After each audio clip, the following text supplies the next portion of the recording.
Este 2025, el corazón de la medicina interna late en una ciudad vibrante, llena de historia, tradición y modernidad. León, Guanajuato, te abre sus puertas. Reconocida por su hospitalidad, su inigualable gastronomía y su riqueza cultural, León será el escenario perfecto para nuestro encuentro más importante del año. Del 19 al 22 de noviembre, en el Centro de Convenciones Poliforum León, recibiremos a médicos internistas de todo México y de diversas partes del mundo. La edición número 48 de nuestro Congreso Nacional de Medicina Interna contará con la participación de destacados profesores nacionales e internacionales, mismos que compartirán conocimientos, experiencias y los más recientes avances en nuestra especialidad. Será una oportunidad única para actualizarte académicamente, fortalecer tu desarrollo profesional y crear vínculos que trasciendan en tu práctica médica. No te pierdas la oportunidad de ser parte de este gran encuentro. Nos vemos en León, Guanajuato, del 19 al 22 de noviembre. Agenda la fecha. La cita es en Poliforum León. Regístrate hoy en nuestra página web www.cemim.org. Vive León diferente. Vive León con CEMIM.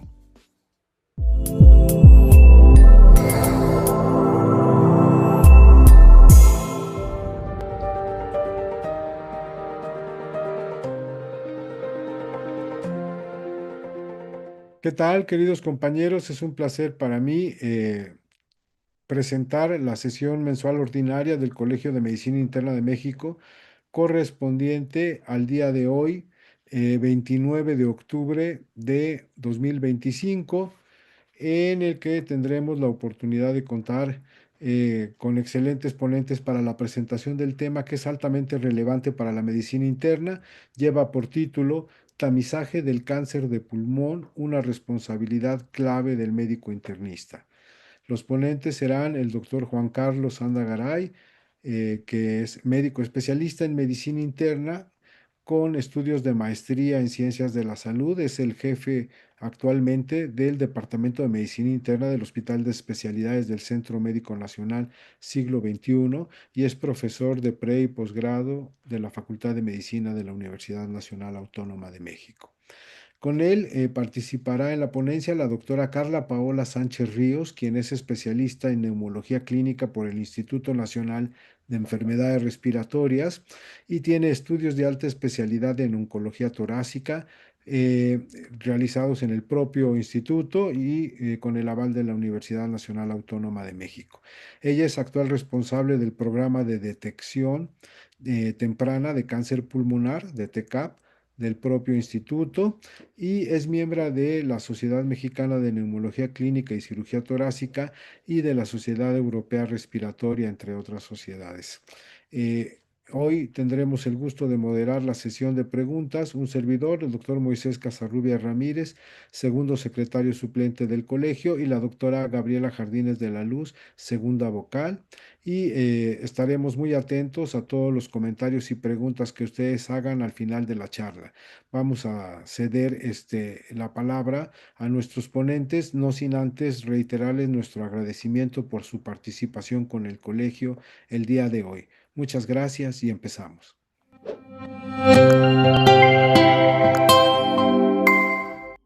Nuestro origen, las decisiones que tomamos, el amor, la educación que recibimos y las personas que conocemos en el camino marcan nuestras vidas para siempre, a veces para bien, a veces para mal.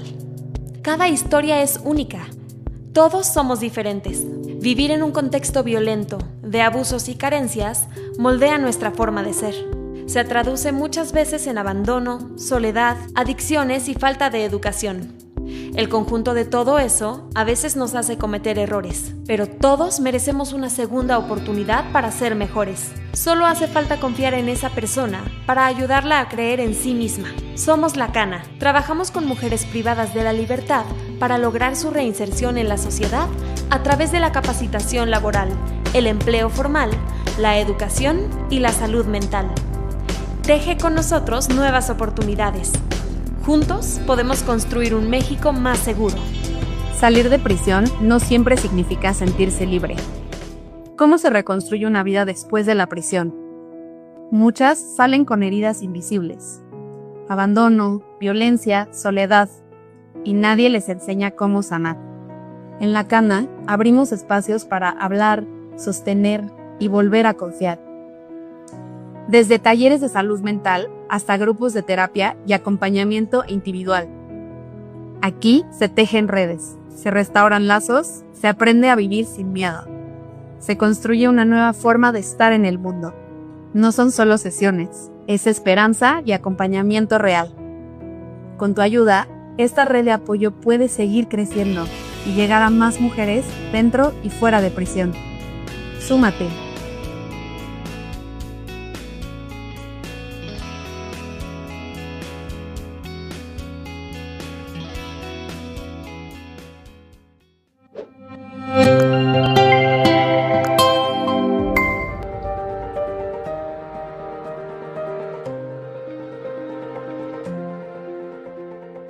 Amigos y amigas, muy buenas noches. Bienvenidos a la sesión del Colegio de Medicina Interna de México, esta sesión semanal. Soy el doctor Juan Carlos Sandagaray, médico internista, maestro en ciencias de la salud y actual miembro activo del Colegio de Medicina Interna de México. Para mí es un honor esta noche participar de la mano de una gran neumóloga, oncóloga, bajo el patrocinio de AstraZeneca, y me voy a dar a la tarea en estos siguientes minutos de hablar de la situación epidemiológica actual y del tamizaje del cáncer de pulmón. Por eso le denominé tamizaje de cáncer de pulmón una responsabilidad clave del médico internista, y quiero partir de un precepto muy importante. Hemos estado preocupados en las últimas décadas por clasificar el riesgo cardiovascular de nuestros pacientes, por impactar bajo los numerosos factores de riesgo el tamizaje para cardiopatía isquémica, para enfermedad coronaria, para enfermedad renal crónica, para buen control de la presión arterial y diabetes. Pero hablando en términos oncológicos, cáncer pulmonar, y todos tenemos experiencia, es una de las cosas que más nos tenemos que poner a trabajar, dado que estamos llegando tarde al diagnóstico, y muchas veces cuando hacemos diagnóstico, el paciente tiene estadios avanzados. Es justamente el interés de esta alianza contra cáncer de pulmón, de hacer una participación para sensibilizar en la importancia que tiene tomar en cuenta la carga global que tiene el cáncer pulmonar, y, por supuesto, la utilidad del tamizaje y los factores de riesgo predominantemente. Estos son mis conflictos de interés. Es una charla que, gracias al patrocinio de AstraZeneca, tenemos la fortuna de contar esta noche con el espacio del Colegio de Medicina Interna de México. Quisiera que vean este mapamundi. Ustedes pueden ver en mapas de colores regiones geográficas que tienen casos por cada 100,000 habitantes de neoplasia pulmonar, año 2022. Ustedes pueden ver la referencia, y evidentemente lo que llama la atención es densidad poblacional alta. Evidentemente tiene riesgo mayor de tener más números por 100,000 habitantes de cáncer pulmonar, pero también quisiera que revisáramos este mapa mundi. Es muy probable que las tasas de tabaquismo sean mayores en las regiones geográficas afectadas por mayor incidencia de cáncer pulmonar. Y aquí es un elemento muy importante. Hay sitios que tenemos datos suficientes, hay sitios que no. Vean el caso de Norteamérica. Sin duda alguna está muy bien clasificada la carga demográfica que tiene. Ahí ustedes pueden ver algunos números. Sin duda alguna, el número es notablemente importante. Es el cáncer con mayor incidencia a nivel mundial, el segundo más frecuente en población varonil después de la próstata, y en mujeres después del cáncer de mama. Estamos en el mes de cáncer de mama. Vean ustedes, el riesgo acumulado va incrementándose conforme va pasando el tiempo.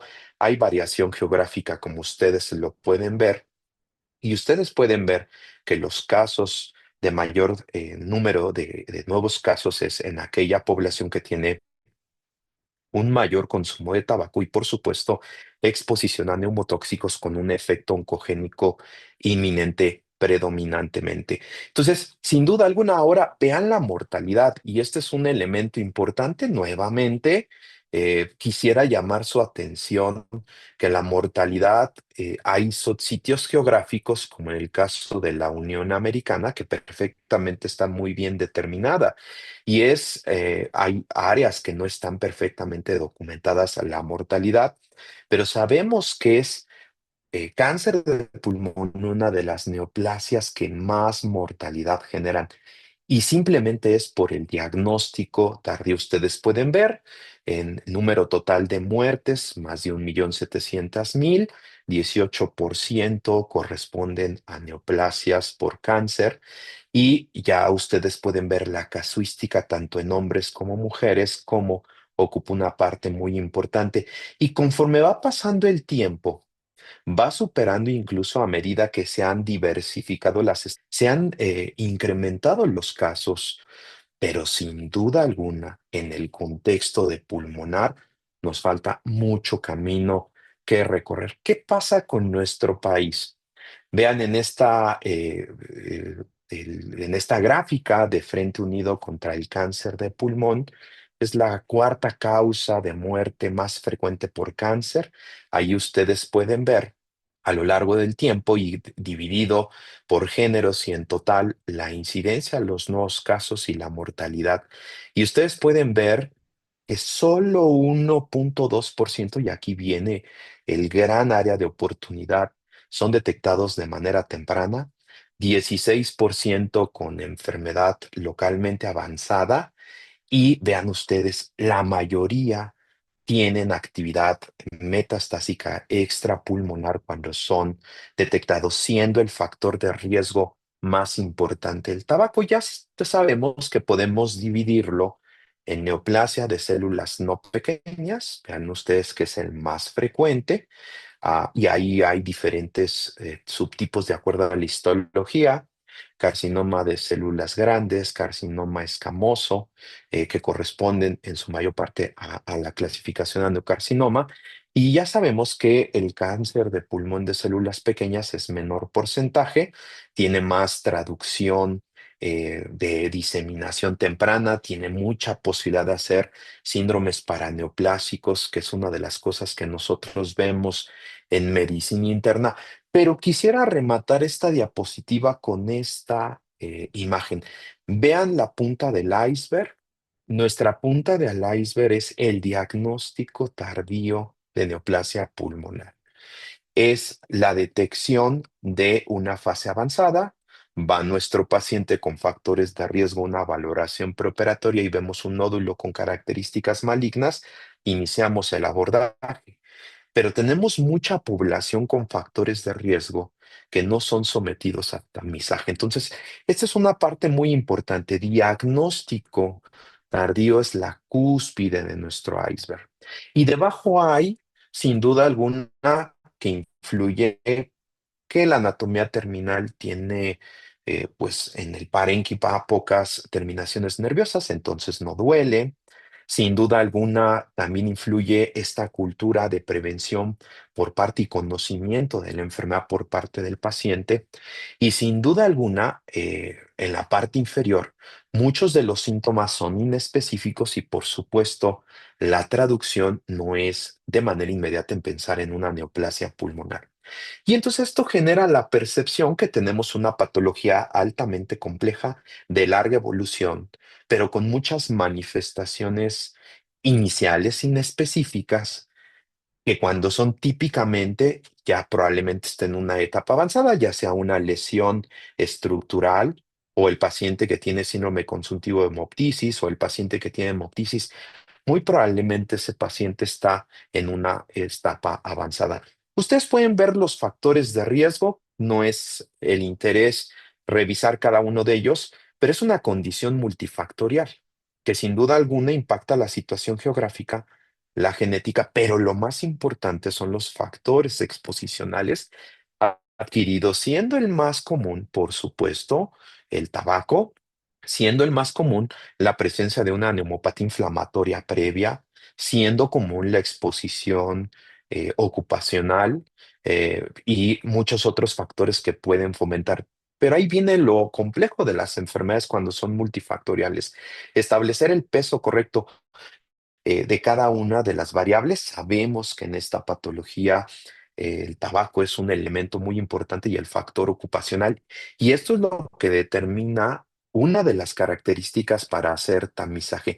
Quisiera presentarles alguna evidencia del grupo de estudio del Instituto Nacional de Enfermedades Respiratorias, justamente en el contexto de análisis. Vean, por ejemplo, el perfil clínico, este estudio que facilita o las manifestaciones clínicas que facilita el estudio de cáncer pulmonar para un diagnóstico oportuno. Vean las características, la heterogeneidad es muy semejante en cuanto a género, mayor, como lo habíamos dicho, por la población masculina. Eh, Hay antecedentes en un tercio de los pacientes de neoplasia pulmonar. Vean cómo el tabaco, el consumo de tabaco y con índices tabáquicos arriba de 20 son lo más común, sin duda alguna. Pesa también en el tabaco pasivo, la exposición a algunos agentes irritantes, por supuesto. Y vean ustedes las comorbilidades. La mitad o más tiene alguna comorbilidad, ya sea cardiovascular, ya sea de enfermedad pulmonar, etcétera. Pero sin duda alguna en esta serie el factor de riesgo más importante es el tabaco con un índice tabáquico elevado, frecuentemente esto, y exposición a productos de combustión de biomasa y también a asbesto, sin duda alguna. Y vean la comorbilidad de estos pacientes. Este estudio se me hace muy interesante porque es lo que refleja la práctica cotidiana.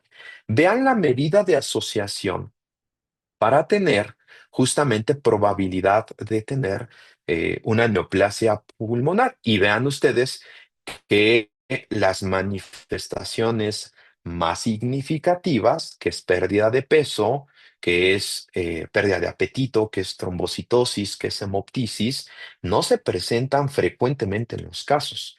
Es decir, vean ustedes, hemoptisis es el síntoma aislado con mayor valor predictivo positivo, pero no todos los pacientes llegan en una fase inicial a tener hemoptisis. Pérdida de peso, trombocitosis y una espirometría anormal tienen un valor predictivo solo del 5 al 10%. Entonces, aquí viene lo verdaderamente complejo. Si me espero que un paciente tenga hemoptisis, que tenga una espirometría normal, que tenga síndrome consuntivo, es muy probable que cuando tenga este paciente estas manifestaciones va a ser demasiado tarde. Vean cuán común es tener fatiga, tos crónica, ¿sí? Algunos deterioros de las clases funcionales, de tal manera que esto vincula que la manifestación clínica inicial no existe en el paciente con neoplasia pulmonar. Sin duda alguna, los factores de riesgo son los que pesan mucho en el tamizaje de neoplasia. Y vean ustedes en esta serie que habíamos presentado cómo estos pacientes tienen un paso de varios días de manera tardía para la sospecha. Vean, por ejemplo, el tiempo que transcurre desde el inicio de los síntomas al diagnóstico. Es muy alto el número de días. Vean el número de médicos que se consultan y aquí pueden ver la variedad de síntomas que hay, siendo tos el más frecuente, tos crónica, por supuesto la tos productiva, hemoptisis solo menos del cuarto de la población y síntomas generales. De tal manera que la mediana para el diagnóstico fue de 120 días, 3 meses a partir del inicio de los síntomas. Segundo, el síntoma más predominante en este grupo mexicano es tos, siendo tos crónica el más frecuente. Y vean ustedes, los síntomas de alarma, pues se presentan preapeso en 70%, pero hemoptisis solo el 22%, lo cual quiere decir que es muy heterogénea la presentación. Basado en esto, hay muchos algoritmos, como ustedes pueden ver este del 2013, en el cual tenemos que establecer una evaluación inicial, evaluación clínica basado en factores de riesgo, en síntomas y en exploración, establecer una estratificación del diagnóstico, ¿sí? Con los estudios convenientes y, por supuesto, después establecer un plan de tratamiento. pero esto puede llevarnos mucho tiempo. Y aquí les pongo el mejor ejemplo de cómo han ido evolucionando las estrategias basadas en estudios clínicos con alto valor metodológico y vean cómo ha ido cambiando. Les presento el primer estudio publicado en 2011. Vean ustedes, el NLST comparó la secuencia de realizar 3 tomografías en diferentes momentos de baja dosis versus 3 radiografías de tórax durante los 2 años. Vean la N de estos pacientes.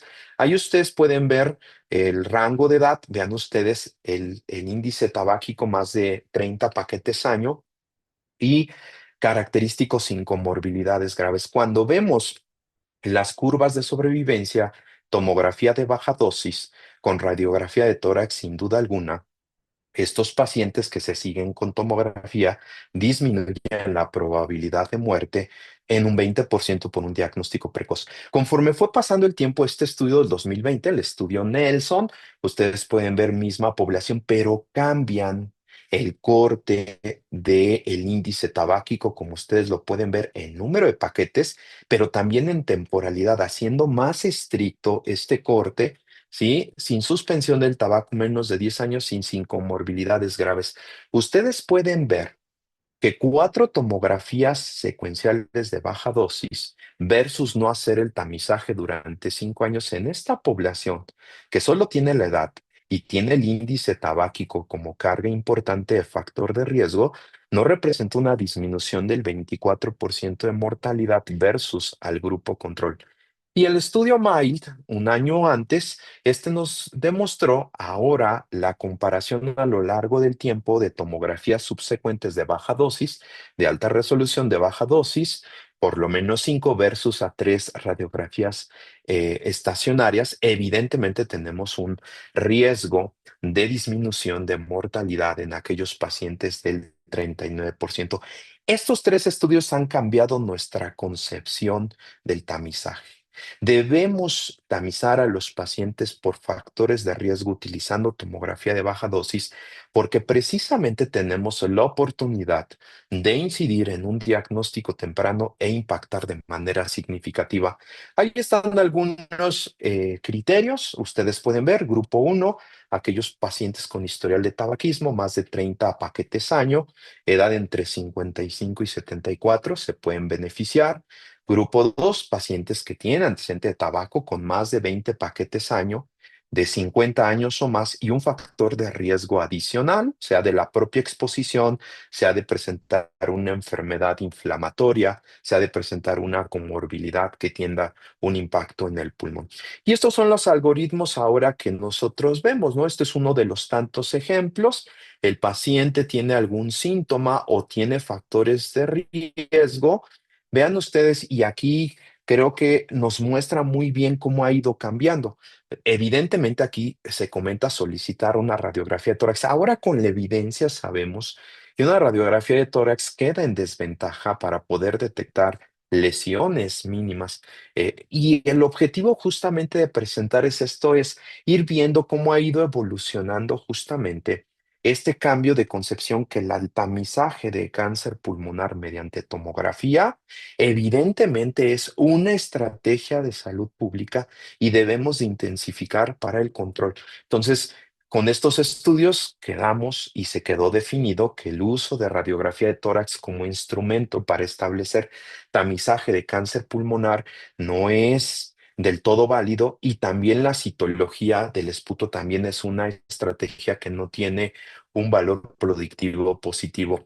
En cambio, vean ustedes, si tengo el paciente que tiene factores de riesgo, aquí están, y tengo manifestaciones y factores de riesgo. Si no está sintomática, puedo hacer una prueba de escrutinio con una tomografía de tórax de baja dosis y, por supuesto, ir trazando el factor. Si tiene síntomas, con mucho más razón, y si encuentro algún hallazgo, es momento de continuar con el protocolo de estudio. Si el paciente no tiene síntomas, y no tiene lesiones en la tomografía, establecer seguimiento cada 12 meses. Y por supuesto que si el paciente tiene hallazgos, aunque sea un nódulo, y aquí viene la maravilla de la inteligencia artificial, que ahora tenemos cada vez más bases de datos y más progresión y avance de estas bases de datos con diferentes programas que me permiten analizar lesiones pequeñas con probabilidad de establecer, en base a los factores de riesgo y en base a la experiencia acumulada, la probabilidad de tener neoplasia. Pero si el paciente tiene una lesión, si el paciente tiene factores de riesgo, por supuesto que se requiere un trabajo diagnóstico predominantemente. Queridos amigos y amigas, ¿cuáles son las conclusiones? Cáncer pulmonar, alta carga epidemiológica y mortalidad. Sin duda alguna, dentro de las neoplasias, es la neoplasia que más causas de muerte genera en el mundo y en México. La mayor parte de las veces está asociada a tabaco. De acuerdo a ello, es una variable que constituye un factor de riesgo y por lo tanto determina junto con la edad la probabilidad de hacer tamizaje. Ya sabemos que tiene un perfil multifactorial. Ya vimos cómo hay diversidad de síntomas clínicos. Sin duda alguna, seguimos llegando tardíamente al diagnóstico de estos pacientes cuando la manifestación es muy típica y cuando vemos que hay diseminación local o diseminación a otros lados fuera del pulmón. Ya vimos que hay datos de alarma muy importantes, pero que tienen un valor predictivo bajo. Y hay otros que no se presentan tan frecuentemente como hemoptisis, que sí me hacen y que me exigen hacer un abordaje. De ahí la heterogeneidad y de ahí la esencia de establecer un principio basado en el paciente. Y sin duda alguna, todos, absolutamente todos, tenemos primer contacto, alta especialidad, tenemos la oportunidad de seguir el abordaje de estos pacientes y cambiar el pronóstico de los mismos. Para mí ha sido un gusto estar con ustedes y dejo la palabra con nuestra segunda invitada para completar esta parte y continuar el abordaje de neoplasia pulmonar y establecer una viñeta para poder hacer un muy buen análisis. Muchas gracias. Hola, buenas noches, ¿cómo están? Vamos a comenzar con esta sesión. Yo soy la doctora Carla Sánchez, soy médico neumooncólogo y bueno, pues en esta sesión voy a platicar con ustedes un poco acerca del tamizaje de cáncer de pulmón y cuál es el papel que juega el médico internista tan importante en esta lucha contra el cáncer para poder mejorar los resultados de nuestros pacientes. Y bueno, pues yo voy a comenzar con un caso clínico a través del cual vamos a identificar cuáles son las estrategias que al día de hoy utilizamos para poder detectar de manera temprana esta enfermedad y a lo largo del caso clínico pues vamos a ir evaluando cada uno de estos aspectos para posteriormente pasar a la sesión de preguntas. Y bueno, estos son mis conflictos de interés, realmente no tengo ninguno para hablar con ustedes en relación al tamizaje en esta charla y vamos a comenzar con nuestro caso clínico. Tenemos a una mujer de 76 años de edad, ella es católica, divorciada, comerciante, y bueno, dentro de sus antecedentes relevantes, ella comenta pues un antecedente por su madre de un EBC hemorrágico, su madre era fumadora y tuvo varias veces infecciones respiratorias de repetición, sin embargo no fueron caracterizadas cada una de ellas. También tiene hermanas, las cuales tuvieron antecedentes oncológicos, una de ellas incluso falleció de cáncer de pulmón, y bueno, pues dentro de sus antecedentes personales no patológicos, realmente ella está en una zona urbana, cuenta con todos los servicios y no tiene zoonosis, cuenta con un esquema de vacunación completo. Y dentro de sus antecedentes personales patológicos, ella tiene un antecedente quirúrgico en 2015 de una colecistectomía sin ninguna complicación y es fumadora desde los 20 años. Ella inició fumando aproximadamente de 5 a 8 cigarrillos de manera semanal hasta que posteriormente se hizo un consumo habitual o regular, que nosotros definimos un consumo regular, al menos que la persona fume 5 a 6 días a la semana, y ella llegó a consumir como máximo 15 cigarrillos al día desde los 22 años hasta la fecha. Y ella tuvo un antecedente de neumonía grave hace un año, requirió internamiento hospitalario, pero afortunadamente no requirió manejo de ventilación mecánica. Dentro de sus crónico-degenerativos, ella es diabética desde hace 5 años, lleva control farmacológico con metformina, 850 miligramos al día, en unidad de medicina familiar, y también desde hace 3 años lleva tiene consumo de enalapril por hipertensión arterial, que también tiene un manejo en su unidad de medicina familiar. Ella acude a cita mensual con su médico familiar para el control de estas enfermedades crónico-degenerativas que les comenté, y su médico familiar identificó que es una persona que, a pesar de tener enfermedades metabólicas, donde el tabaco pues es una arista de control necesaria, pues la persona persiste fumando.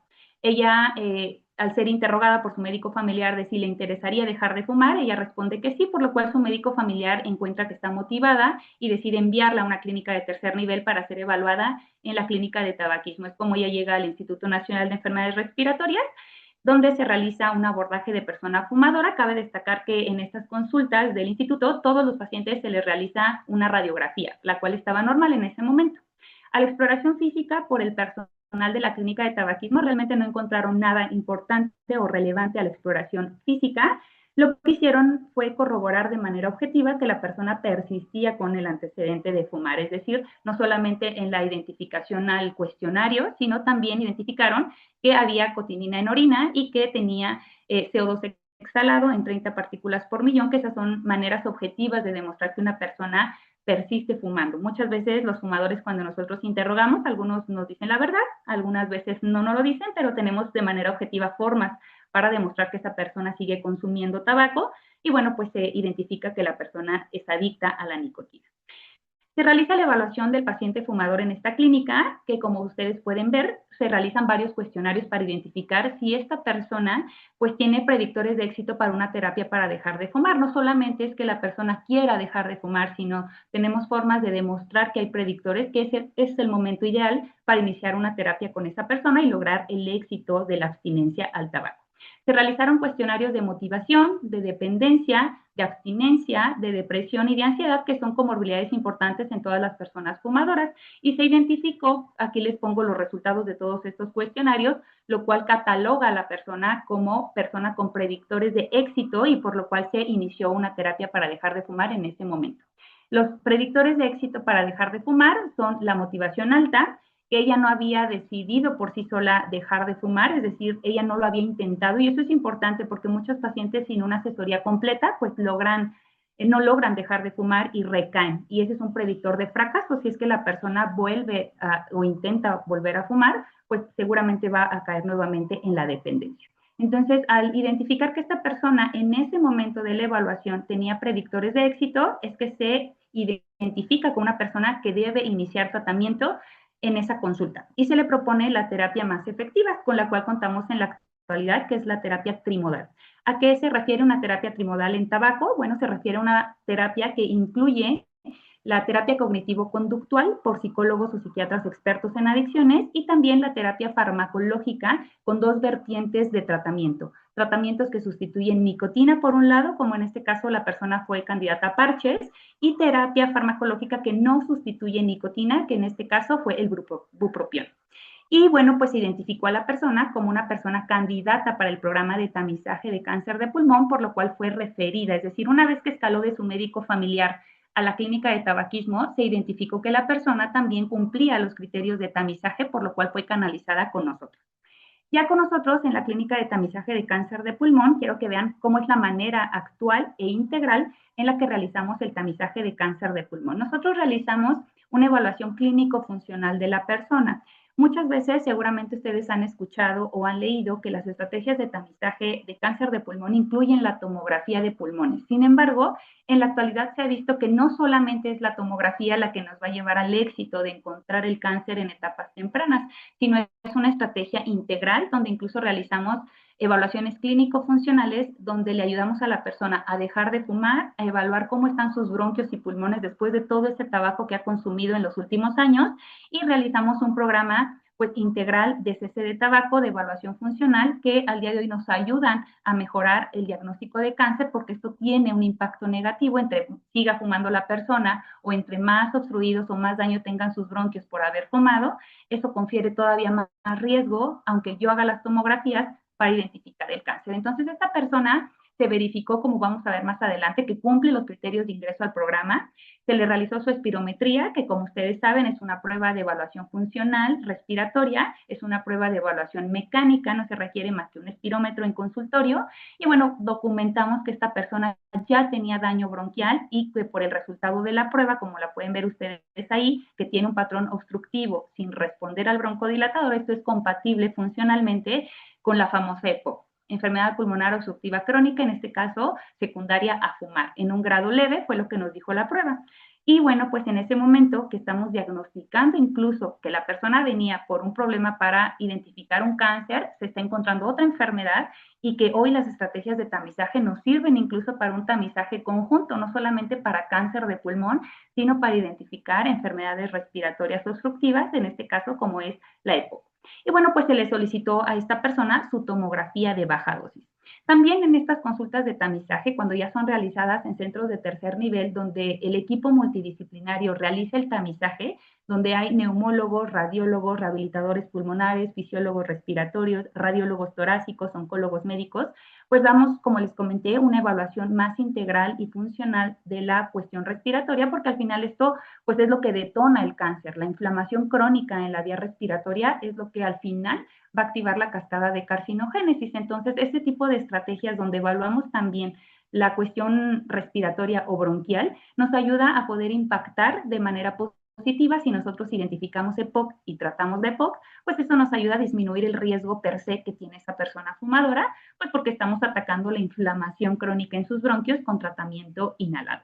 En este caso, solamente utilizo esta diapositiva para comentarles cómo es el tratamiento integral de la EPOC en este momento. Perfilamos genéticamente y molecularmente también a la EPOC con algunos biomarcadores, entre ellos los eosinófilos en sangre. Identificamos que esta persona tenía eosinófilos altos, era una persona que se beneficiaba o se beneficia de estrategias de triple terapia, que seguramente ustedes han tenido en otras sesiones, pues sesiones en las que les hablan del impacto de las triples terapias actualmente en EPOC, y bueno, pues también realizamos de manera integral una evaluación funcional, no solo pulmonar, sino cardiovascular, para evitar de manera multidisciplinaria el comorbidoma en el que caen nuestros pacientes con EPOC. Aquí les pongo todas las enfermedades que al final desarrolla una persona con EPOC o que tiene riesgo de desarrollar y que se asocian por el hecho de tener inflamación crónica en la vía aérea, de manera que en la actualidad la EPOC, aunque son las siglas de enfermedad pulmonar obstructiva crónica, sabemos que no solamente es una enfermedad pulmonar, sino es una enfermedad multisistémica donde todos tenemos mucho que ver, y especialmente ustedes como médicos internistas, para apoyarnos en el manejo multidisciplinario de estos pacientes para disminuir su riesgo per se de cáncer. Se le realizó su tomografía, que es de lo que estamos hablando, que es la tomografía de tamizaje de cáncer de pulmón. Y bueno, pues seguramente ustedes ya han podido ver en otras sesiones o haber leído algo acerca del tamizaje de cáncer de pulmón y cómo lo realizamos en la actualidad. Solamente voy a recordarles algunas preguntas que son clave para poder realizar adecuadamente una estrategia de detección temprana. ¿Qué es la tomografía de baja dosis? Bueno, pues es una tomografía que no tiene medio de contraste, es un estudio indoloro donde los cortes entre corte y corte no llevan más allá de 2.5 milímetros, de manera que tiene una muy buena definición a nivel de la arquitectura pulmonar. Se realiza en inspiración y bueno, pues no tiene ninguna probabilidad de generar algún daño o alguna molestia a la persona, porque es un estudio, repito, que se realiza sin contraste y no requiere ayuno. Solamente que sí requiere una programación técnica específica en el equipo en el que se va a realizar, por lo cual se llama tomografía de baja dosis de radiación. Lo que hace nuestro técnico radiólogo o nuestro radiólogo o radiólogo torácico es programar el equipo para dar menos radiación y que no se pierda definición en la imagen. En la actualidad, cualquier tomógrafo que esté instalado en toda la República pudiese realizar este tipo de estudios. Lo que requiere es ser programado para poder ofertar tomografía de baja dosis, pero prácticamente todos los tomógrafos con los cuales contamos en la República pudiesen realizar este tipo de estudios si está bien programado. Se solicita de manera anual, así como el Papá Nicolau para detectar cáncer de cervix o la mastografía para cáncer de mama, pero bueno, dependiendo el hallazgo y el resultado, incluso podríamos acortar el tiempo si es que encontramos algo anormal en el estudio. Los candidatos, como esta mujer, es una persona fumadora o exfumadores, pero que tienen una cantidad de cigarrillo alta, índices tabáquicos arriba de 20 paquetes año, no importa si dejaron o no de fumar ya al momento que se presentan en la consulta. Y lo más importante es que cuando nosotros vamos a solicitar la tomografía, la persona tenga al menos 3 meses libre de cualquier tipo de infección respiratoria o de haber estado cerca de una persona que tuvo por ahí una gripita o alguna cuestión respiratoria, aunque ella esté asintomática, pero si tuvo este antecedente de en los últimos 3 meses estar cerca de una persona infectada, preferimos prolongar el estudio, espaciar el estudio a 3 semanas más. Como ven, esta persona es candidata a realizar la tomografía de baja dosis, por eso se le indicó un programa de tamizaje. Debe de ser interpretada por médicos expertos en radiología o en neumología y debe de ser interpretada conforme a este score. Así como ustedes recuerdan el BRATS para cáncer de mama o el TRATS para cáncer de tiroides, para cáncer de pulmón también hay un LONG-RATS. Y este tipo de estudios debe de ser catalogado o calificado conforme a este score, que les voy a mencionar más adelante y que es el score del LONG-RATS. Y bueno, pues lo ideal, como les he comentado, es que el enfoque del programa de tamizaje no solamente vaya dirigido hacia realizar la tomografía, sino sea un enfoque más integral donde participan ustedes como médicos internistas, nuestros radiólogos, nuestros oncólogos, nuestros fisiólogos, nuestros rehabilitadores, porque al final buscamos un enfoque de salud respiratoria que, si bien va dirigido a cáncer de pulmón, también va dirigido a otras enfermedades crónicas que son la vía de llegada al cáncer, en este caso la EPOC o incluso la propia fibrosis pulmonar, como más adelante les voy a comentar. Y bueno, pues se evaluó el estudio de esta persona y este estudio fue catalogado como un estudio positivo. Aquí en los círculos rojos les muestro cómo es que este estudio tuvo resultados positivos. Tuvo aquí, les muestro donde está el cursor, un nódulo pulmonar, que es prácticamente lo que busca la tomografía de baja dosis, estos nódulos que pueden ser el inicio de un cáncer, pero también en estos círculos les selecciono áreas de baja atenuación, es decir, áreas que en tomografía y en corte de parénquima pulmonar se ven como más negritas. Estas áreas son áreas de enfisema pulmonar y entonces, como ven, aunque el estudio se hizo buscando de manera intencionada un cáncer, son estudios que nos sirven para incluso identificar otras enfermedades pulmonares que a la larga van a ser la vía de llegada al cáncer de pulmón. En este caso, pues el enfisema es una vía de llegada muy importante, solamente por debajo de la fibrosis pulmonar. Cuando vemos un nódulo pulmonar, lo que tenemos que hacer es medir el diámetro de esa lesión y bueno, pues como les pongo aquí en la flecha, este nódulo es un nódulo mixto porque hay unas áreas más blanquitas y otras más como en vidrio deslustrado, que son áreas como ahumadas, como si se vieran como tierrosas o con poca definición, y eso le da la categoría de un nódulo mixto o un nódulo con parte sólida, que es la parte más blanca, y la parte que se ve como más difusa, menos clara, es la parte del vidrio deslustrado. Nosotros vamos a incluir ambas en la medición y como pueden ver tenemos un nódulo más de 7 milímetros y eso es lo que vamos a tomar en cuenta, tanto la característica de si es sólido o no y la característica del tamaño para ver la categoría que nos va a dar LONG-RATS. Aquí les pongo el cuadro de categorización del LONG-RATS. LONG-RATS es una escala de categorización de riesgo de cáncer cuando realizamos tomografía de baja dosis en las personas fumadoras y prácticamente nos ayuda a identificar el seguimiento que vamos a darle a una persona. Como pueden ver, en la flecha les selecciono lo que encontramos en esta paciente fumadora, que fue un nódulo de parte sólida, es un nódulo de recién diagnóstico, no es un nódulo que ya estaba previo y que estábamos dando seguimiento, sino es un nódulo de reciente aparición, más de 7 milímetros, por lo cual cuando nosotros identificamos dentro de los hallazgos y colocamos lo que hemos encontrado en esta categoría, pues vemos que inmediatamente el LONG-RATS nos arroja un score de 3, donde hay probabilidades de que esto sea benigno, pero también hay probabilidades de que sea el inicio de un cáncer. Y como pueden ver ustedes abajo de la flecha, prácticamente la categorización nos ayuda a identificar cuál va a ser la pauta de seguimiento. Aquí en LONG-RATS es muy claro que en una categoría 3 de LONG-RATS lo que nos toca es dar una nueva tomografía a los 6 meses. Como les comenté, si bien empezamos el tamizaje creyendo o pensando que la persona va a venir año con año, hay personas que vienen antes o personas que llegan nuevamente al año, dependiendo de qué categoría hemos encontrado en los resultados de su tomografía. En este caso, esta persona va a tener que presentarse con nosotros nuevamente en 6 meses, porque la lesión que tiene en su pulmón, pues no es propiamente benigna, que podamos descartar cualquier inicio de un tumor y tenemos que evaluarla en un periodo más corto de tiempo. Entonces aquí la categorización del LONG-RATS nos ayuda a saber que hay que reducir el tiempo, nos ayuda a categorizar como un hallazgo positivo esta tomografía porque hay un nódulo pulmonar y como les comenté, el beneficio de estas estrategias de tamizaje que al día de hoy los neumólogos utilizamos y evaluamos como un tamizaje conjunto, nos ayuda para identificar otras enfermedades, en este caso enfisema en el pulmón y que obviamente eso también requiere un seguimiento, un tratamiento integral para poder disminuir el riesgo de cáncer en esa persona si es que este nódulo pulmonar al final no fue un tumor. Sin embargo, tenemos otras categorías como las más frecuentes, como esta que les pongo aquí, que es una tomografía completamente normal, sin enfisema, sin nódulos, y que, bueno, esta categorización que damos aquí es una categoría 1, que es un estudio negativo para hallazgos de malignidad, y el seguimiento, como les comenté, puede ser de manera anual. Sin embargo, el tamizaje, como otras estrategias de detección en cáncer, ya sea el Papa Nicolau o la mastografía, tiene desventajas. No hay ninguna estrategia de detección temprana o de prevención secundaria, como son las estrategias de tamizaje, que sean 100% específicas y sensibles, es decir, que no tengamos ningún riesgo y que no se nos escape ningún paciente.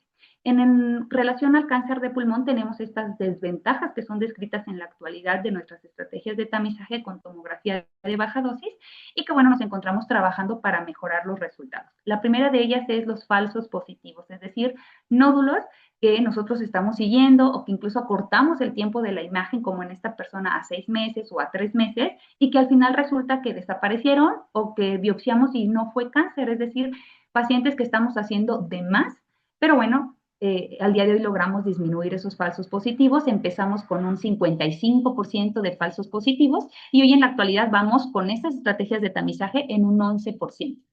Otra de ellas es la exposición a radiación. Si bien por ahí sabemos que estamos realizando tomografía de baja dosis de radiación, es una radiación acumulada y que, bueno, al final una persona puede tener radiación 10, 15, 20 años de manera acumulada y, bueno, pues eso es importante saber porque en algún momento puede presentar riesgos a la salud.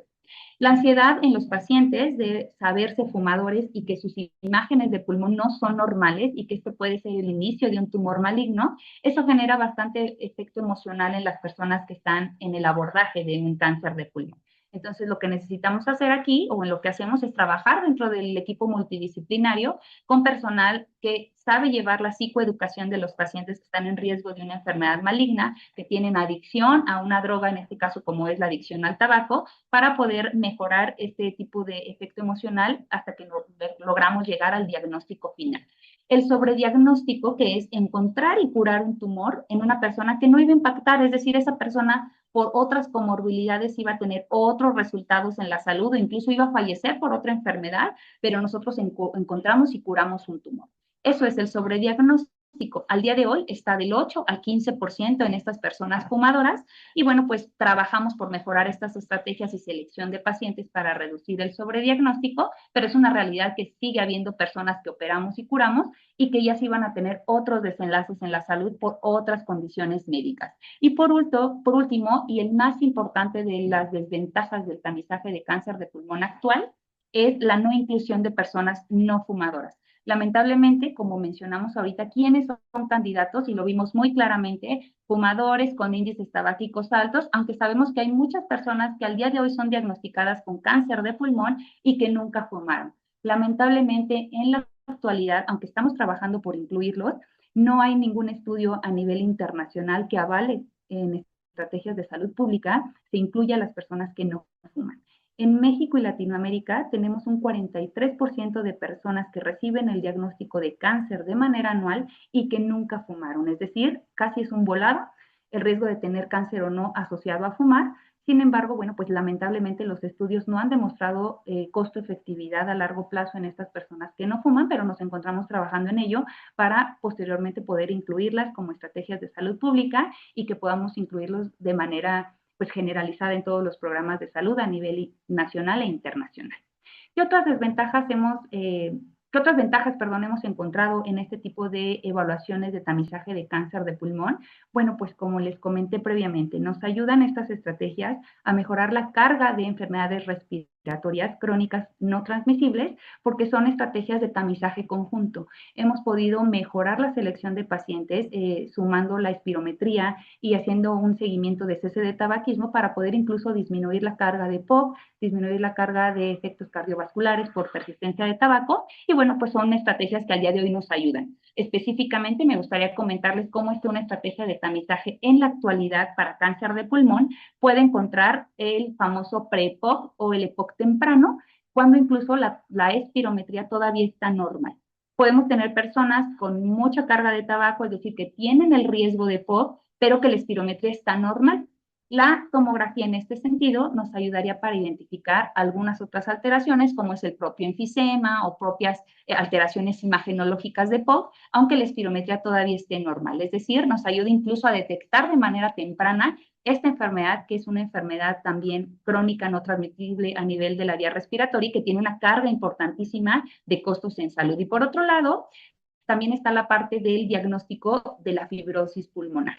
Se ha identificado en estudios a largo plazo, donde llevan estrategias de tamizaje con seguimiento durante muchos años de estos enfermos, que estamos detectando lo que se llama las ILAs, que son las anormalidades pulmonares intersticiales, es decir, los inicios finos de una fibrosis pulmonar. Todavía en la persona que no ha desarrollado síntomas, que no tiene alguna otra alteración a nivel funcional, pero que tomográficamente ya estamos viendo el indicio de aparición de daños suferentes de enfermedad intersticial, es decir, de fibrosis. La fibrosis también es una carga importante de enfermedad crónica no transmisible a nivel respiratorio y que, bueno, las estrategias de tamizaje nos han ayudado a encontrar o hacer una estrategia para detección temprana de fibrosis pulmonar, porque incluso a largo plazo los estudios nos han dicho que este tipo de alteraciones intersticiales las hemos podido encontrar incluso del 4 al 20% de las personas fumadoras. Es decir, es la única estrategia en la actualidad que nos podría ayudar a identificar tempranamente la fibrosis pulmonar de manera concomitante al EPOC y de manera concomitante al propio cáncer. Y es por eso que estas estrategias de detección temprana, sumándose los médicos familiares, los médicos internistas, nos van a poder ayudar a tener un impacto no solamente en cáncer de pulmón, sino en otras enfermedades que al final también son la vía de llegada al cáncer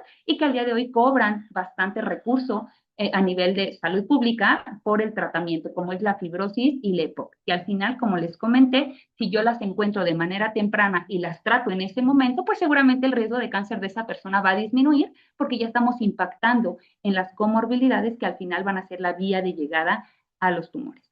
Ya casi para finalizar, me gustaría comentarles que las estrategias de tamizaje y recordarles que estas estrategias no son estrategias meramente diagnósticas, son estrategias de prevención secundaria, por lo cual necesitamos un apoyo muy importante de la educación y también de quitar el factor de riesgo como es el tabaco. De nada nos serviría ofrecer tomografías y tomografías si no tenemos una estrategia del control del factor de riesgo, porque al final estas son estrategias preventivas. Cuando yo hablo de estrategias diagnósticas, es otro el enfoque, es otro el abordaje, son otros incluso los estudios, pero si yo hablo de tamizaje en cáncer de pulmón, son estrategias preventivas donde tenemos que sumarnos de manera escalonada los 3 niveles de atención. El primer nivel nos ayudará medicina general, medicina familiar, incluso otros que no necesariamente son médicos, pero que se encuentran dentro del área de la salud, a identificar a los fumadores.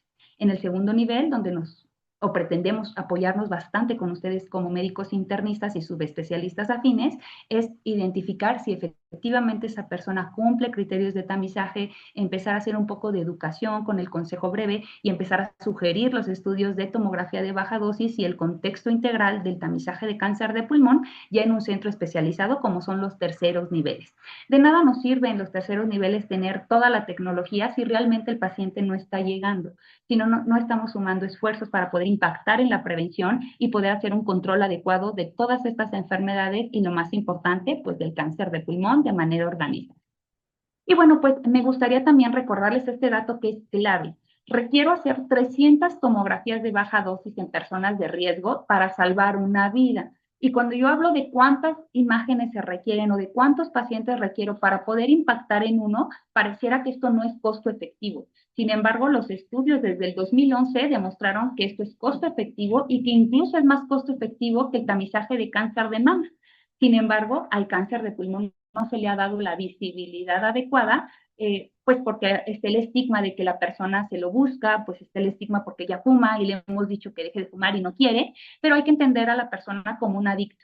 Es una persona que está enferma, requiere de un proceso de educación y bueno, pues requiere del aporte de todos nosotros, desde el primer hasta el tercer nivel, para poder incluirse en una estrategia de tamizaje y poder detectar de manera temprana el cáncer de pulmón. Entonces, recordarles que esto es costo efectivo y que ya está demostrado desde hace más de una década. Y bueno, pues para finalizar, ¿dónde se suma la medicina interna en las nuevas estrategias de intervención para el tamizaje de cáncer de pulmón? Este es un esquema de las vías a identificar en un programa de tamizaje según la Asociación Internacional del Estudio contra el Cáncer de Pulmón. Y si se fijan, no es solamente paciente fumador igual a tomografía. Es paciente fumador igual a una persona que debe de ser evaluada para riesgos-beneficios, en este caso riesgos-beneficios cardiovasculares, donde nos apoyamos mucho con ustedes para ver si la persona es candidata y está motivada para dejar de fumar, nuestra clínica de tabaquismo trabajando detrás de los pacientes, los estudios necesarios para diagnóstico de comorbilidades pulmonares y lo más importante, trabajar de manera organizada para poder llegar al fin o al objetivo que será el diagnóstico temprano de cáncer de pulmón. Diagnóstico temprano es igual a la curación, por lo cual es una estrategia que nos va a ayudar a mejorar los desenlaces de esta enfermedad a nivel internacional. Y bueno, pues recordarles para finalizar que en equipo podemos lograr el objetivo. Muchas veces trabajamos sobre fármacos nuevos y mejorar el escenario de los pacientes con metástasis. Sin embargo, en cáncer de pulmón, como en muchos otros tumores, las estrategias de detección temprana son las más costo efectivas y son los que realmente nos van a ayudar a mejorar el desenlace de los pacientes. De modo que sumarnos de manera organizada desde el primer hasta el tercer nivel de atención y centrándonos en el segundo nivel con ustedes como médicos internistas, bueno, seguramente vamos a llegar al objetivo, que es detectar el cáncer a tiempo, salvar vidas y sumar sobrevivientes mexicanos a las estadísticas internacionales de pacientes curados por cáncer de pulmón. Y bueno, pues de mi parte es todo con la plática de este caso clínico. Y bueno, pues vamos a dejar un espacio y los invito a quedarse con nosotros para el espacio de preguntas y respuestas.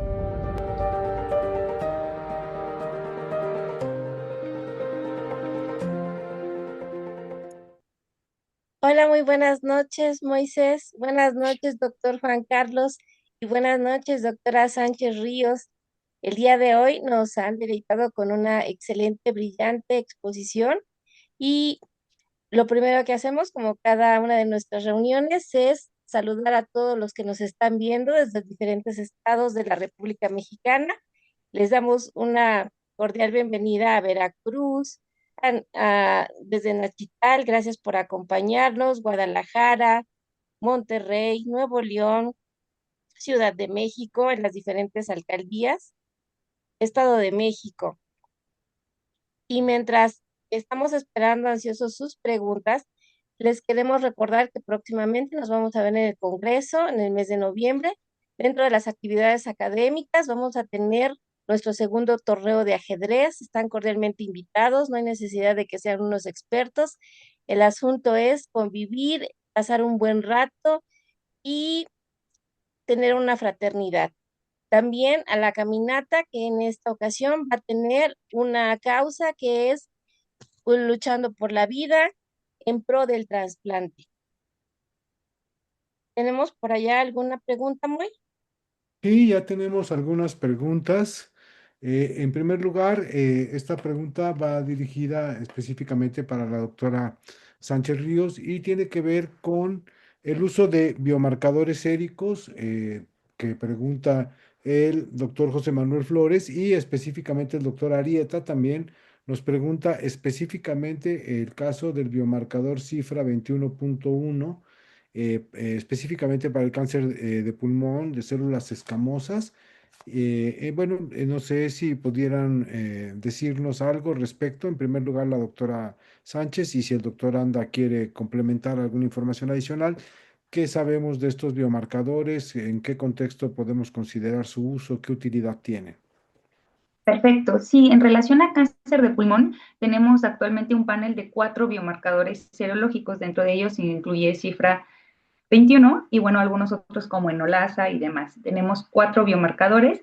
Estos biomarcadores tienen un papel en el diagnóstico ya sintomático y en el seguimiento incluso de pronóstico sobre un tratamiento. Lamentablemente, en ninguno de los estudios actuales me refiero en los últimos 10 años, este tipo de biomarcadores ha podido posicionarse como para apoyar o suplir a la tomografía de baja dosis en el contexto de ser a lo mejor algo más factible de tomar, algo sérico, que un estudio de tomografía, y lamentablemente pues no se han posicionado ni tienen un papel en la detección temprana de cáncer de pulmón, específicamente hablando como una estrategia de prevención secundaria. Pueden llegar a tener, repito, un papel ya en pacientes diagnosticados que están sobre tratamiento, pero es una realidad que no deberían de implementarse ni sustituir a la tomografía en el contexto de personas asintomáticas. No sé si el doctor Anda quisiera agregar algo, Juan Carlos. Sí, sí, Moisés, muchas gracias. Buenas noches. Un placer estar con ustedes y compartir el micrófono con la doctora Sánchez. Recordad que cuando hablamos de tamizaje, creo que nos debe llegar a la mente tres valores muy importantes, que es sensibilidad, que es especificidad y, por supuesto, la detección preclínica o el valor predictivo. Cuando vemos el rendimiento de estos, ninguno llega en sensibilidad a más del 80%, en el contexto de tamizaje o especificidad a más del 90%. Entonces, creo que eso refuerza muy bien lo que comentaba la doctora. Una vez que tenemos el diagnóstico, pueden ser un marcador de seguimiento, pero en el contexto preclínico de tamizaje no hay suficiente evidencia, en particular lo que comentaba el doctor de cifra 21, que se habla mucho en carcinoma escamoso, el rendimiento no supera en condición preclínica el 60%. Entonces, totalmente de acuerdo con la doctora, y creo que aquí seguimos incentivando que hay otros factores, que hay otra condición que nos puede permitir establecer justamente eso. Y tomar en cuenta también la cuestión del costo, ¿no? Si nosotros tomamos estrategias de tamizaje, deben de ser también vinculadas a lo que nos cuesta y el efecto que podemos tener, y en este caso no lo es. Sí, recordar que los tamizajes siempre ocurren en un entorno de baja prevalencia. Por modelo, los tamizajes, incluso los programas de tamizaje exitosos, funcionan con modelos de prevalencia o probabilidad por prueba, por así llamarlo, menores del 10%. Y en el mejor de los casos no nos aumentan el valor predictivo a más del 50%. Precisamente por eso comentaba la doctora Sánchez Ríos que uno de los grandes problemas que tiene el tamizaje con la tomografía pulmonar de baja dosis es precisamente qué hacemos con los falsos positivos, ¿no? Que ese es el riesgo de los programas de tamizaje cuando tenemos un modelo de rendimiento de pruebas diagnósticas como normalmente funciona en los programas de tamizaje. Doctora, otra pregunta que hay aquí es respecto de si hay alguna cifra en concreto del programa de detección temprana del INER, cuáles son sus resultados, qué nos pudiera compartir en relación con la experiencia del instituto en cuanto a su programa de tamizaje. Sí, de hecho, DETECAP es el programa institucional que actualmente nosotros llevamos. Y bueno, les he de compartir que empezamos todos muy motivados, pensando que íbamos a tener lleno los consultorios. Y bueno, pues fue una realidad que no. Incluso el programa empezó en 2022 y en 2023, a un año, se tuvo que reestructurar con un rastreo de barreras de por qué es que no fue tan efectivo como hubiésemos querido. Y bueno, pues encontraron múltiples barreras, y que eso me gusta decirlo porque en muchas otras instituciones a veces no nos gusta hablar de lo negativo, siempre nos gusta decir tenemos todo y se puede hacer todo, pero a mí me gusta mucho decir que tuvimos que rastrear las barreras incluso desde un centro de referencia que pareciera que cuenta con todo, y nos dimos cuenta que no fue así. Nos faltaba mucha motivación para los pacientes, mucha educación, incluso de nuestros médicos neumólogos, para poder referir al paciente que venía por otra cosa, pero pues estábamos identificando que era fumador, y poderle ofrecer el programa y educar a la persona de que el beneficio era pues obviamente el seguimiento continuo, no solamente la primera imagen del primer año y todo está perfecto y el paciente desaparecía, ¿no? Se reestructuró al siguiente año, 2023, empezamos a trabajar, lamentablemente pues apenas tenemos 2 años de seguimiento. Hemos incluido cerca de 50 pacientes nada más, o sea, uno pudiese decir, estando en el INER van a tener miles de pacientes, y es una realidad que no. Por eso estas tipo de charlas de educación médica y de poder incluir a personas que tienen incluso otras especialidades y que a lo mejor no podían haber identificado un rol en el tamizaje de cáncer de pulmón, y que al día de hoy tienen un rol muy importante para que nosotros podamos ser partícipes de incluir a los pacientes en un abordaje integral. Entonces, lamentablemente ahorita no tenemos muchas cifras. Los pacientes que se han incluido no han sido diagnosticados ninguno con cáncer de pulmón, donde sí hemos tenido mucha etapa temprana y que incluso hemos podido mejorar el rendimiento de una estrategia de tamizaje. Es la clínica de nódulo pulmonar incidental, que es la única a nivel nacional.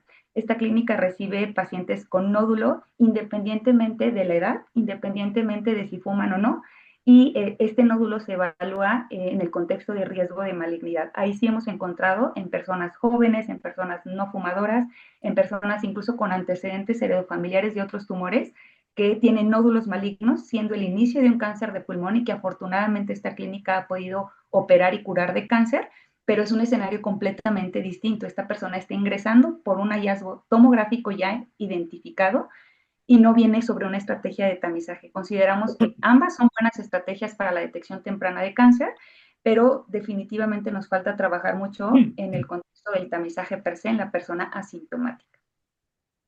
Muchas gracias, doctora. ¿En redes hay alguna pregunta ya, Gaby? No, todavía no, solamente se me es importante mencionar, del público internacional tenemos asistentes de Ecuador, Guatemala, Bolivia, Nicaragua, El Salvador, Uruguay, algunos estados de Estados Unidos y Panamá. No, aún no tenemos ninguna pregunta.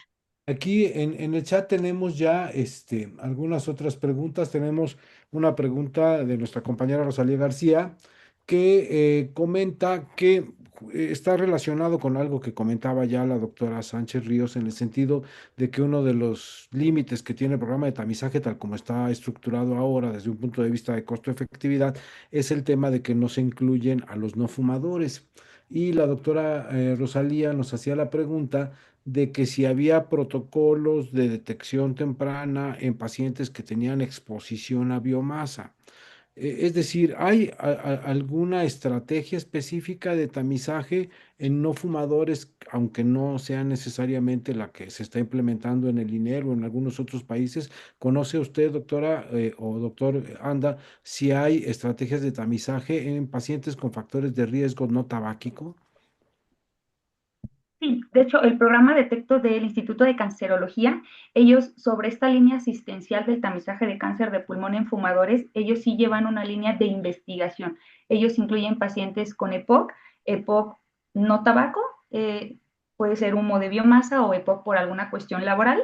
Ese paciente sí se incluye, se hace un seguimiento serológico de biomarcación y bueno, pues ellos pretenden llevar a largo plazo esto para ver si pueden llegar a un punto de corte de exposición de biomasa a otros factores no convencionales y demostrarnos en este sentido, en una ruta de investigación, si esto es costo efectivo.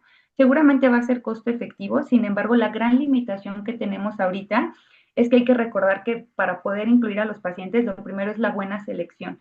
Y si yo no tengo un punto objetivo de corte para la biomasa, para el radón, para el asbesto, al menos en población latinoamericana, porque incluso muchos de estos factores no se pueden medir, es muy difícil decir tú sí te incluyo, tú no. Y otra cosa importante, que ya la Asociación Internacional del Estudio contra el Cáncer de Pulmón nos lo ha dicho, una de las mediciones de éxito de los programas de tamizaje es limitar o eliminar el factor de riesgo, porque al final es una estrategia de prevención secundaria.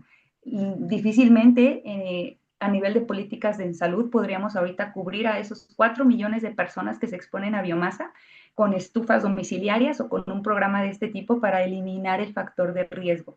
Probablemente encontremos mucho cáncer ahí, sí, pero si es costo efectivo o cómo va a ser el seguimiento de estas mujeres, que generalmente son mujeres expuestas a biomasa, todavía no podríamos responder esa pregunta. Por eso es que incluso el INER limitó la cuestión de solamente fumadores, porque aún no teníamos de manera objetiva estos resultados. No pudimos implementarlo en este momento como una estrategia de investigación como el INCAN, pero pues esa es una realidad, la dificultad que tenemos. Somos fieles creyentes de que tenemos que hacer algo para incluir a todas estas personas, y más porque en México tenemos mucha persona no fumadora, pero lamentablemente los estudios nacionales todavía no demuestran que sea costo efectivo.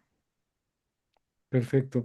Parece que esta parte del escrutinio en los no fumadores fue uno de los temas que más preocupó a los asistentes. Hay también una pregunta de la doctora Olga Vera, saludos Olga, respecto a los pacientes que tienen un antecedente familiar directo de cáncer pulmonar, si es conveniente hacer una búsqueda tomográfica con un escrutinio en estos pacientes que tienen alto riesgo y que también son de los pacientes de alto riesgo sin factor tabáquico de por medio. ¿Sería recomendable en estos casos también? Sí, tenemos estudios, bueno, asiáticos, donde solamente en esa cuestión y con esa carga genética asiática, la persona con antecedente familiar, siendo un familiar de primer grado y específicamente mujeres debajo de 50 años, sí se benefician de una estrategia de tamizaje y sí lo están tamizando y sí están encontrando cáncer de pulmón en estas personas. Por ahí algunos estudios donde evalúan la parte genética de los mexicanos y Latinoamérica, compartimos algunas marcas genéticas con estos países, pero bueno, al menos en México ahorita no hay ninguno que por puro antecedente familiar incluya a estas personas, lamentablemente también. No sé si Juan Carlos quisieras agregar algo más con factores de riesgo no tabáquico y indicación para alguna prueba de tamizaje, Juan Carlos. Fíjate que Rosalía comentaba en el chat también sobre el porcentaje atribuible a exposición a biomasa y es complicado, sobre todo en nuestro país. Sin embargo, hay por ahí también alguna estadística de la Organización Mundial de la Salud donde afirman que la asociación puede ser entre el 11 y el 18% en causas atribuibles. Entonces, creo que complementa muy bien el comentario de la doctora Sánchez de cómo, sin duda alguna, tenemos otros factores de riesgo, pero evidentemente ahí es cuando empezamos a ver lo plausible de aplicar esto, pero sin duda alguna, en México, no sé, doctora, si hay algún porcentaje, pero por lo menos en la parte de la OMS sí establece muy bien este porcentaje entre el 11 y el 19%. Ok, Sí, de hecho tenemos conocido en personas, incluso el instituto tiene una clínica específica para biomasa, es la clínica para exposición de humo de leña más importante a nivel Latinoamérica y sí tenemos una exposición entre el 20 y 24% de riesgo. Incluso se han hecho estudios en los componentes del humo de biomasa y qué carcinógenos comparten con el tabaco y comparten los más importantes. Entonces, prácticamente es la persona que está expuesta a biomasa de manera indirecta es igual al tabaco pasivo y el riesgo de cáncer pues es prácticamente igual, incluso mayor. Entonces, definitivamente tenemos que hacer algo. Estamos en espera de los resultados del INCAN, incluso el INERSI se puede sumar como una estrategia de investigación porque definitivamente tenemos que dar pues la respuesta a estas aristas para incluir a los no fumadores, pero pues en este momento solamente contamos con la evidencia de costo-efectividad en el paciente fumador. ok. Y Gaby, no sé si destacaría también muy el parte de Sí, Juan Carlos. de la charla de la doctora, perdón, el caso clínico, sobre todo en el contexto de enfermedades pulmonares inflamatorias crónicas, sobre todo el EPOC, como también pueden ser factores precipitantes también. Sin duda alguna tenemos de base el criterio exposicional, pero no olvidar que también influyen otras patologías, sobre todo que generan inflamación crónica en la probabilidad de mezclarse con factores de riesgo típico, ¿no? Así es. Perfecto.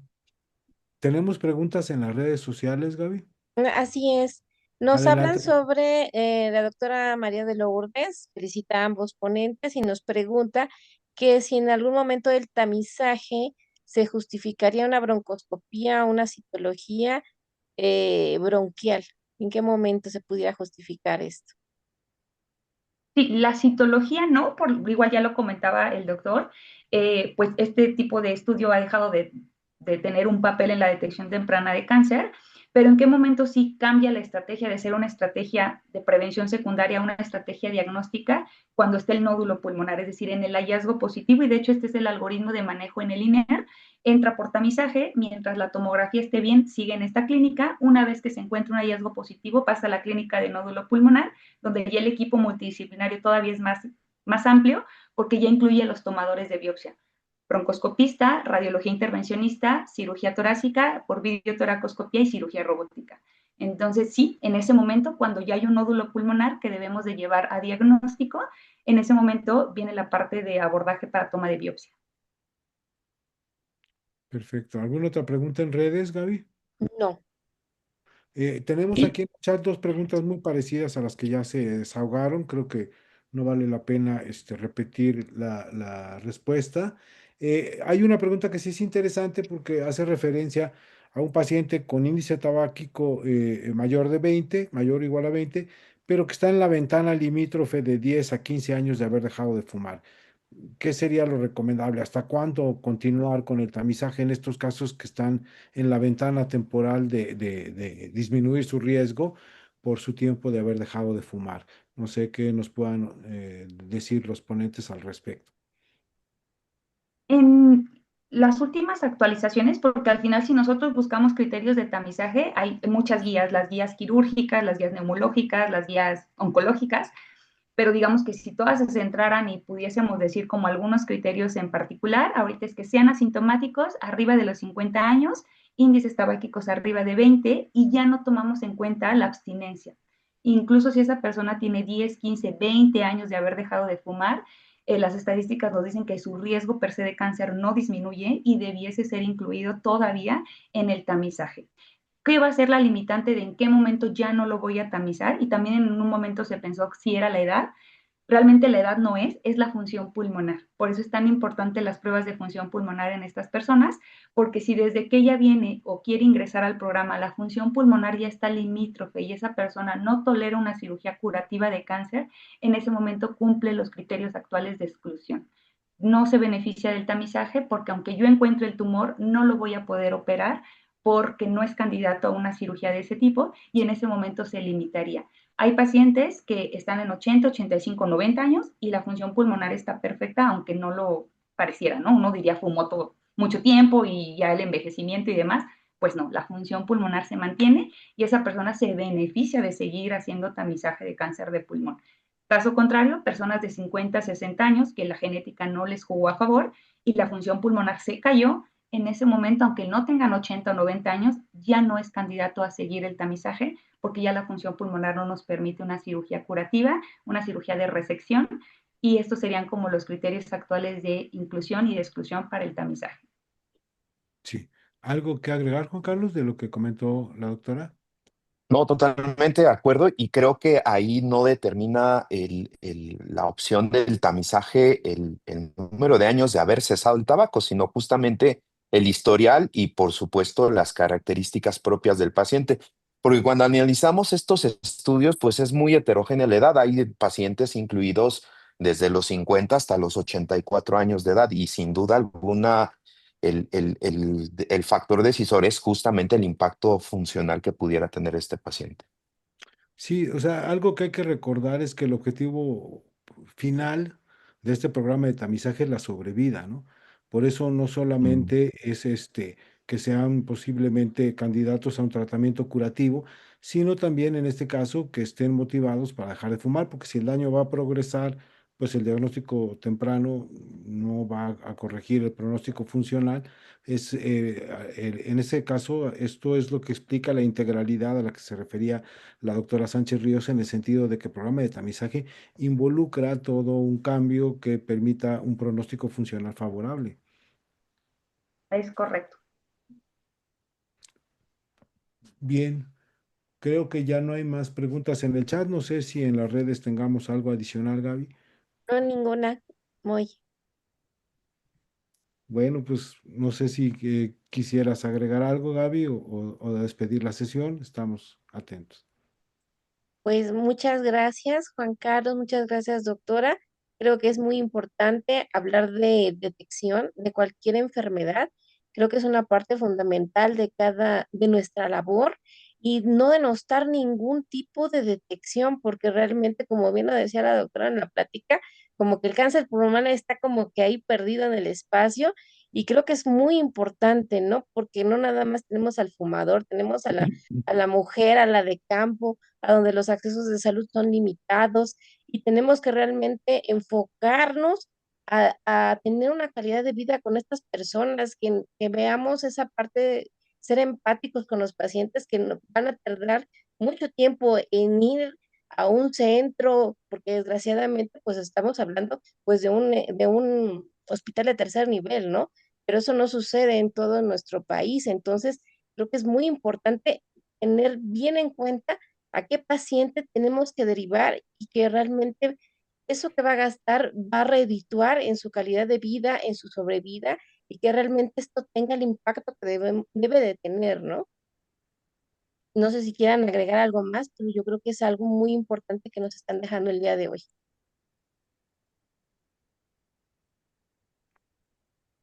Y Bueno, bueno, si, si no hay si no Sí, más, tienes más que agregar, sí, yo sí sí, Gaby, quisiera sin duda, también creo que, agradecerles. digo, antes de darle la palabra de cierre a la doctora, creo que se ha completado muy bien el motivo de la sesión. Creo que seguimos teniendo grandes áreas de oportunidad en diversas patologías, pero creo que cáncer pulmonar tenemos una gran deuda en el tamizaje, en el abordaje y en el diagnóstico temprano. Todos los que estamos en el hospital lo vemos, ¿no? La manera tardía en que llegan los pacientes.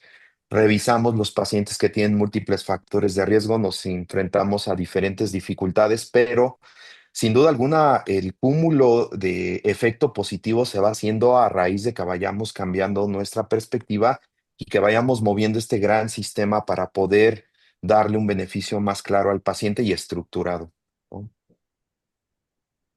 Es correcto. Bueno, pues de mi parte, agradecer la invitación. Definitivamente yo soy fiel creyente que el trabajo en equipo va a poder cambiar muchos de los escenarios y desenlaces de nuestros pacientes. Y en esta oportunidad que hemos tenido desde el INER de rastrear estas barreras, hemos encontrado piezas claves y fundamentales como es la medicina interna para la referencia de pacientes cuando ya han encontrado pacientes con factores de riesgo que requieren la tomografía o que incluso la tomografía es anormal.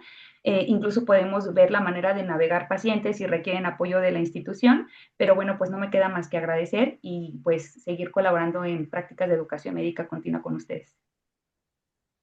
Bueno, yo cerraría felicitando a nuestros ponentes por su excelente presentación y felicitándonos a todos nosotros por haber tenido la oportunidad de haber compartido con ellos esta sesión y pues muchas gracias. Gracias a ustedes.